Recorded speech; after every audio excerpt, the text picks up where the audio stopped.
قرآن مجید نے سورہ بقرہ کے اندر قریش مکہ کی اس عادت کا ذکر کیا ہے. فرمایا جب وہ حج کرتے تو ان کا طریقہ یہ تھا کہ وَمِنَ النَّاسِ مَن يَقُولُ رَبَّنَا آتِنَا فِي الدُّنْيَا. ان میں سے کچھ لوگ یہ کہا کرتے تھے کہ یا اللہ ہمیں دنیا عطا کر دے، ہمیں دنیا دے دے. رب فرماتا ہے وَمَا لَهُ فِي الْآخِرَةِ مِنْ خَلَاقٍ. ان لوگوں کا آخرت میں کوئی حصہ نہیں. مانگی بھی ہے تو صرف دنیا، حج کر کے بھی دنیا، اللہ کے گھر جا کے بھی دنیا، شیخ کا بیعت ہو کے بھی دنیا، دینی محفل سے مراد بھی یہ، دینی اجتماعات کر کے بھی، دینی مدارس قائم کر کے بھی، خانقاہ کا مسجد کا ماحول بنا کے بھی، اس سے بھی مطالبہ فقط دنیا کا. ان کفار کی اس عادت کو ذکر کر کے ہمیں سمجھایا گیا کہ جو فقط دنیا مانگتا ہے اس کا آخرت میں کوئی حصہ. اور فرمایا کچھ لوگ ایسے ہیں وَمِنْهُمْ مَنْ يَقُولُ رَبَّنَا آتِنَا فِي الدُّنْيَا حَسَنَةً. اچھا انہوں نے دنیا بھی مانگی تو صرف دنیا مانگی، حسنہ نہیں مانگی. اور یہاں فرمایا کچھ لوگ ایسے ہیں جو رب سے کہتے ہیں یا اللہ ہمیں دنیا میں بھی بھلائی عطا فرما، دنیا بھی دے تو حسنہ دینا، وہ دنیا دینا جو ہمارے دین کو تقویت دے، وہ دنیا دینا جو ہمارے اعمال حسنہ کو مضبوط کرے، دینی معاملات کو تقویت دے. دنیا بھی وہی عطا فرما. اور ساتھ کہتے ہیں وَفِي الْآخِرَةِ حَسَنَةً. یا اللہ ہمیں آخرت میں بھی بھلائی ہی عطا فرما. وَقِنَا عَذَابَ النَّارِ. اور ہمیں دوزخ کے عذاب سے بچا. اولئک لہم نصیب مما کسبوا. فرمایا ایسوں کو ان کی کمائی ہی ملے گی، جو انہوں نے کیا ہے وہ خوش نصیبی انہیں ضرور میسر آئے گی. چونکہ دنیا بھی مانگ رہے ہیں، آخرت بھی مانگ رہے ہیں. ہمیشہ کوئی بھی کام کریں کسی قسم کا بھی، اس میں یہ دیکھیں کہ کیا اس میں میرے لیے کوئی ذخیرہ آخرت بنے گا، کیا یہ کام میری قبر میں، حشر میں، قیامت میں میرے لیے کوئی فائدہ مند ہوگا. میں بڑے درد سے عرض کرتا ہوں بعض لوگ دینی کام کرتے ہیں اور ان سے جب سوالات کیے جاتے ہیں تو وہ بعض اوقات تکلیف دہ معاملہ ہو جاتا ہے کہ اس دینی کام کے پیچھے بھی وہ والا خلوص نہیں جو ایک مسلمان کا رب و رسول کے ساتھ ہونا چاہیے. اس دینی کام کے پیچھے بھی کچھ دنیاوی مقاصد موجود ہیں. تو اگر بڑی پگڑی اور بڑے جبے کے پیچھے بھی ایک دنیا دار چھپا ہوا ہو، لوگوں کو تو دھوکہ دیا جا سکتا ہے، رب و رسول کو تو نہیں نہ دیا جا سکتا. وہاں تو دلوں کا خلوص ہی پہنچتا ہے، وہاں تو نیتوں کا حسن ہی پہنچتا ہے. تو اللہ تبارک و تعالیٰ سے جب بھی سوال کیا جائے دنیا اور آخرت کی بہتری کا سوال کیا جائے. ایک لفظ ہے حدیث پاک میں جس کو عافیت کہتے ہیں. ترمذی شریف میں حضرت سیدنا عباس بن عبد المطلب رضی اللہ تعالیٰ عنہ آپ کی روایت موجود ہے. فرماتے ہیں میں نبی پاک صلی اللہ تعالیٰ علیہ وسلم کی خدمت عالی مرتبت میں حاضر ہوا تو میں نے عرض کی یا رسول اللہ صلی اللہ تعالیٰ علیہ وسلم مجھے ایسی چیز بتائیں جو میں اپنے رب سے مانگوں. چیز مانگنی ہوتی ہے نا، بعض اوقات موقع ملتا ہے تو کئی دفعہ انسان امتحان میں آ جاتا ہے کہ اب مجھے موقع مل گیا ہے، مجھے کہا گیا کچھ مانگ لو تو بھلا میں کیا مانگوں. حضرت عباس بن عبد المطلب رضی اللہ تعالیٰ عنہ نبی پاک علیہ السلام کے پیارے چچا جان ہیں، عرض گزار ہیں یا رسول اللہ صلی اللہ علیہ وسلم مجھے بتائیے میں اپنے رب سے مانگوں تو کیا مانگوں. تو حضور نے فرمایا رب سے عافیت مانگو. کہتے میں کچھ دن رکا، کچھ دنوں کے بعد پھر حاضر بارگاہ ہوا اور عرض کی یا رسول اللہ صلی اللہ تعالیٰ علیہ وسلم مجھے بتائیے میں اپنے مالک سے مانگوں تو کیا مانگوں.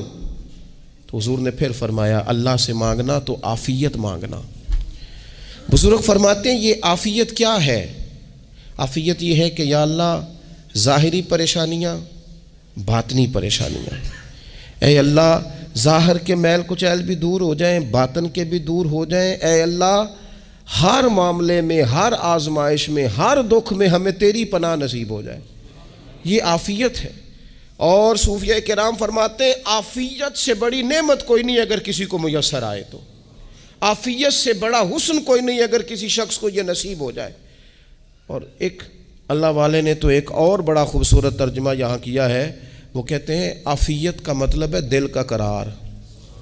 عافیت کا مطلب ہے باطن کا سکون، عافیت کا مطلب ہے انسان کے مزاج کا حوصلہ، ٹھنڈک، بردباری۔ جس بندے کو عافیت نصیب ہو جاتی ہے گویا اللہ اسے سکون کی دولت عطا فرما دیتا ہے، تھوڑے پیسوں میں بھی سکون، بغیر شہرت کے بھی سکون، کوئی بات مان لے تب بھی سکون، کوئی دھتکار دے پھر بھی سکون، لوگوں کی گڈ بک میں ہو پھر بھی سکون، اور اگر لوگ سارے مخالفت میں آ جائیں تو چونکہ اللہ نے عافیت دی ہے پھر بھی سکون۔ اللہ تعالیٰ نے ان لوگوں کو قرار کی دولت، اللہ سے عافیت مانگی جائے، اس میں دنیا کی بھی بھلائی شامل ہے، آخرت کی بھی بھلائی شامل۔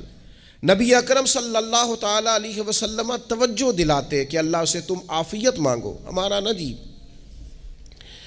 کیونکہ سب سے بڑا مسئلہ روحانی تربیت کا ہے۔ ہمارے ہاں باتیں ڈھیر سارے لوگوں کو آتی ہیں اور بہت زیادہ آتی ہیں، منصوبہ بندی کرنا، پلاننگ کرنا، اپنے معاملات کو خود سے کیسے لے کے چلنا ہے، کیسے ٹھیک کرنا ہے، اپنے حق میں دنیا کو کس طرح قائل کرنا ہے، یہ ڈھیر سارے لوگوں کو آتا ہے، اور اپنے حق میں دلائل کس طرح قائم کرنے ہیں، اس میں بہت سارے لوگ خود کفیل ہوتے ہیں، انہیں کسی سے مشاورت کی بھی ضرورت نہیں ہوتی۔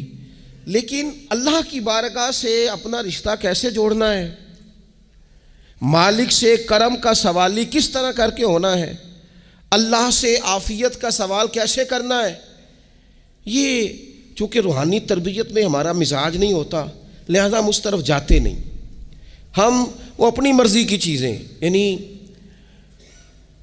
وظیفہ پوچھ کے گئے ہیں ایک صاحب، کچھ عرصے کے بعد آئے ہیں تو آ کے کہتے ہیں مولانا صاحب، پیر صاحب یا قاری صاحب یا فلاں صاحب، کسی سے بھی پوچھ کے گئے کہ جس کو نیک آدمی جانا، پھر لوٹ کر آ کے کہتے ہیں کہ آپ نے وظیفہ بتایا تھا پر کام کوئی نہیں ہوا۔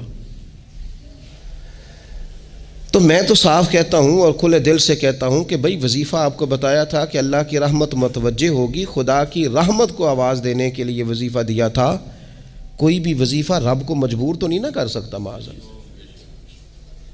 اور وظائف کس لیے پڑھے جاتے ہیں کہ جلدی سے معاملات ٹھیک ہو جائیں، میرے حق میں چیزیں بہتر ہو جائیں، تو اللہ کی رضا کے لیے پڑھے جاتے ہیں۔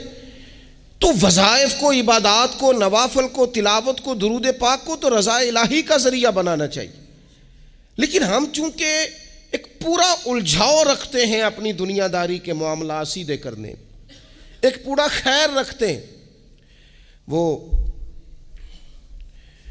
لوگ ملتے رہتے ہیں مختلف بزرگوں کی نسبت کے تعلق سے، تو بعض جگہوں پہ بعض لوگ بڑے تیز ہوتے ہیں، یعنی ان سے آپ کی ملاقات ہوتی ہے تو بندے کو محسوس ہوتا ہے کہ یار اسے تو پہلے ہی ساری باتوں کا پتہ ہے، اور کئی دفعہ ان سے ملنے کے بعد احساس ہوتا ہے کہ یار اس سے تو تھوڑا سیکھ ہی لیتے تو بہتر تھا، یہ تو بات بڑی آگے نکل گئی۔ سارا پتہ ہوتا ہے، باشعور ہوتے ہیں، لیکن ڈر آتا ہے اللہ سے۔ اتنا باشعور آدمی، سمجھدار، پنچایت، پریا، لوگ، دین، دنیا سارا پتہ ہے، نماز کا ٹائم آ گیا تو وہ چھپتا پھرتا ہے، اس کی طبیعت پر بوجھ بن رہا ہے معاذ اللہ اللہ کے حضور حاضر ہونا، اسے خیر کا کام کرنا پڑ رہا ہے تو وہ ادھر ادھر نکلتا جا رہا ہے۔ تو سوال یہ ہے کہ پھر یہ شعور کا کیا مطلب رکھا ہوا ہے ہم نے؟ پھر اللہ سے دعا کرنے کی ضرورت نہیں۔ وہ حضرت عارف رومی رحمۃ اللہ تعالی علیہ فرمایا کرتے تھے بعض لوگوں کو رب سارا کچھ دیتا ہے، سجدے کی توفیق نہیں دیتا۔ اس کا مطلب یہ ہے کہ وہ کہتا ہے یہ سارا کچھ لے اور نکل جا، میرے گھر نہ آنا، رکھ سارا کچھ پاس۔ رب سے عافیت مانگی جائے، اس سے اس کا فضل مانگا جائے، اس سے اس کا کرم مانگا جائے۔ اللہ کے پیارے رسول صلی اللہ تعالی علیہ وآلہ وسلم اس عافیت مانگنے پر زور دیتے، توجہ دیتے۔ میں آپ کو صحیح بتاتا ہوں، رب نے اگر کسی بندے کو عافیت میں رکھا ہو نا تو حالات کیسے بھی برے چل رہے ہوں اس کا بگاڑ کچھ نہیں سکتے۔ اور اللہ تعالیٰ معاف کرے، 100 دفعہ خاکم بدہن اگر کسی وقت اس کے کرم کی نگاہ پھر جائے تو پھر سارے اسباب سمیت بھی انسان اپنے پیروں پہ کھڑا نہیں رہ سکتا۔ اس سے جب تک طلب کرم نہیں ہوتا، طلب عافیت نہیں ہوتی، اس کی بارگاہ سے جب تک بندہ مومن پورا رجوع نہیں کرتا، یہ عافیت اتنی اعلیٰ چیز ہے کہ نبی پاک علیہ السلام نے فرمایا اذان اور اقامت کے درمیان جو وقت ہوتا ہے اس میں دعائیں رد نہیں ہوتی. دعا مانگا کرو گے تمہاری اللہ اپنے فضل سے قبول کر لے گا. عرض کی یا رسول اللہ کیا مانگے؟ تو فرمایا عافیت مانگو رب سے. حضرت انس بن مالک حدیث کے راوی ہیں رضی اللہ تعالیٰ عنہ. یہاں بھی فرمایا یہ عین قبولیت کا ٹائم ہے، اب اللہ سے عافیت مانگ لو، اس کی پناہ. ہم دعاؤں میں بھی محدود ہو جاتے ہیں. رب دا طالب کوئی نہ ملیا، جو ملیا طالب زردہ ہو. دعاؤں میں بھی حد بندی. بعض اوقات بچے بھی تربیت کرتے ہیں نا. ایک مولانا ہیں، ان کا خیال ہے کہ انہوں نے مجھ سے کچھ پڑھا ہے تو کبھی کبھی استاد جی کہہ دیتے ہیں. بہت پرانی بات ہے، انہوں نے مجھے فون کیا کہ اگر آپ کبھی تشریف لائیں، تو میں نے کہا پتر دعا مانگ اللہ کو چھوٹی جی گڈی دے وے. تو اس بچے نے میری بڑی تربیت کی، کہنے لگا استاد جی اللہ کو لو منگنی جے تے وڈی ساری منگو. آپ نے محدود کیوں کیا کہ بھئی یہ چھوٹی سی اللہ گاڑی کیوں اللہ چھوٹی دے؟ رب دے تو بڑی دے، اور رحمت سے دے، اللہ سے مانگنی ہے نا جی. ہم تربیت نہیں لیتے. میں نے اس کا شکریہ ادا کیا، میں نے کہا بیٹے تو نے بڑی سونی